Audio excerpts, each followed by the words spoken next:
Will commodities save Australia again? Let's have a look. Hello everyone, Florian.Heise here and welcome to another episode of HeiseSays. Grab your stein of coffee, let's have a look at this article written by Stephen Koukoulas for Yahoo Finance.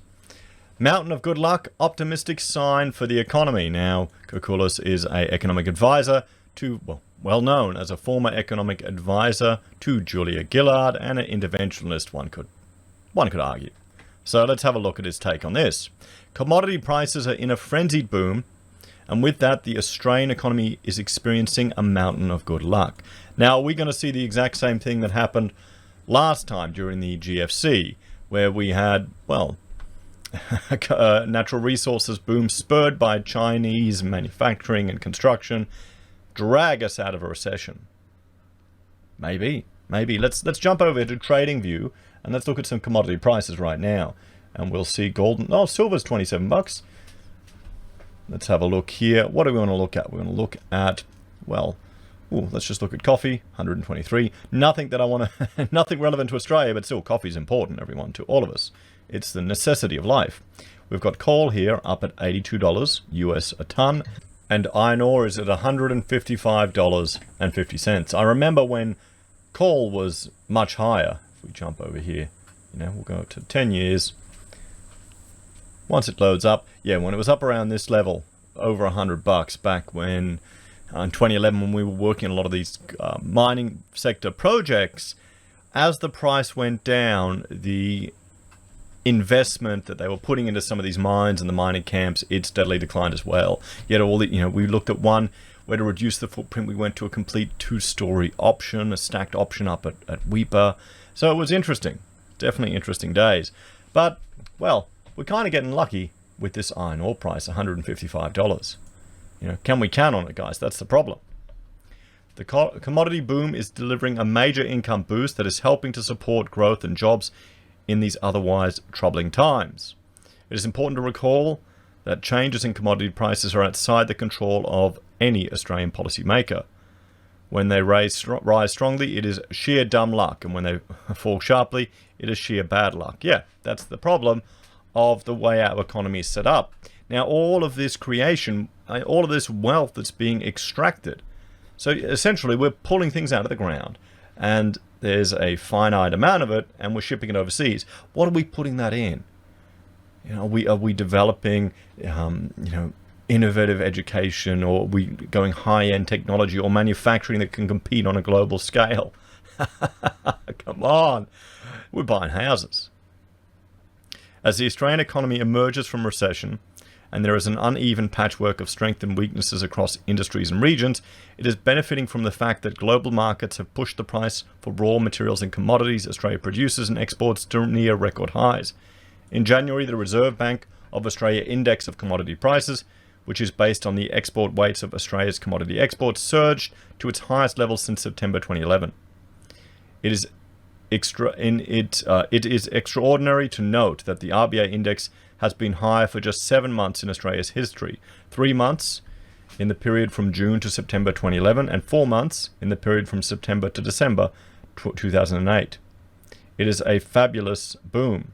Since early 2016, commodity prices have risen a staggering 80% in Australian dollar terms, as global demand relative to supply has diverged in favour of shortages and price rises. The rare boom in commodity prices is one of the least obvious reasons why the economy has outperformed many expectations since last year. While easier fiscal and monetary policy has helped support jobs and growth, the income boost from this surge is substantial. An improvement in global economic conditions and the specular snapback in the Chinese economy in particular has been critical in driving demand for commodities. The broad consensus for Chinese GDP is for growth over 8% in 2021 and 6% for 2022. Results, if realized, will support commodity prices. As things stand, the boom is providing a windfall of cash to commodity producers and suggests that the Australian dollar, currently around 77 US cents, is significantly undervalued. Indeed, the relative weakness of the Australian dollar is a free kick for the price gains for local producers. The big question is, will it last? Historically, commodity prices are fickle. Supply can be ramped up quickly, demand can be impacted by swings in the global business cycle, and levels of stockpiles from users of things like iron ore and coal. With the global economy seemingly dealing with the pandemic and with the significant policy stimulus globally, there are grounds to be optimistic about the outlook for commodity prices through 2021, even allowing for an increase in supply as global production levels recover. For now, commodity prices are delivering a fabulous boost to the Australian economy and are delivering a dose of good luck as the recession ends. It is to be hoped that the price boom continues for some time. Well, it's probably the only thing that we can bank on here in Australia at the moment, because international tourism is gone. That's a multi-billion-dollar industry, 60 billion, huge employer. Many portions of my very own state, Queensland, are entirely dependent on this sector. It's gone. You've got international students for our education sector coming over here. You've got universities struggling to keep people employed. Then you've got all the industries that support those parts of the international students. You've got where they work, where they eat, where they live. Student accommodation is taking a hit. That will flow through to the property sector. This really is a sign that we've got a two-speed economy. So if you're involved in, I'll bring up this chart, if you're involved in these resources, guys, if you're in the iron ore sector, if you're in the natural resource coal, if you're in these sectors, there's probably going to be greater opportunities for you. And these aren't spread equally across the state, across all of Australia. And this is where one could argue we've got a two-speed economy. We've got people who are reaping the economic benefits directly of this, which is fine. Then they're going to go out and spend and invest and, reap the rewards of it, which they deserve. We can see here, this is, if we have a look, these are all the iron ore mines here in Australia, and these are our coal mines here in Australia. So coal and iron ore, both wings of the Australian success story. Now, if you're working in the mines, if you're making money in the mines, you're going to go out and spend money. You're going to go invest in property, you're going to go buy things, you're going to have that opportunity. And it's if this money from these people flows through to these different parts of the economy, that's where it can hopefully, spread through, trickle down, one might argue. But flying in the face of that is also the border closures. You can't travel to Queensland from WA for a holiday, can you? What could happen? There are all these risks associated with it now that you have to plan for.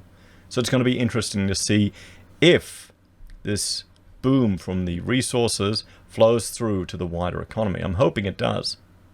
What do you think, everyone? Are you working out on the mines? How are you finding it right now? Do you think it's just a temporary boom? And if you're making hay while the sun shines, what are your plans for the future if it suddenly, slows down?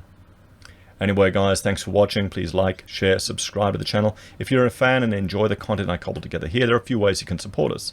You can join the channel on YouTube or Patreon. You can support us using our affiliate links from Amazon, eBay, Independent Reserve, or AussieBroadband. You can buy merch from HeiseSays, use Gold Pass from the Perth Mint, or support us using PayPal. We also have SelfWealth. If you sign up, you get 5 free share trades, and we get 5 free share trades as well. Great to start off building your passive income dividend stack from your pocket money. Anyway, guys, take care, and I will see you next time. Bye for now.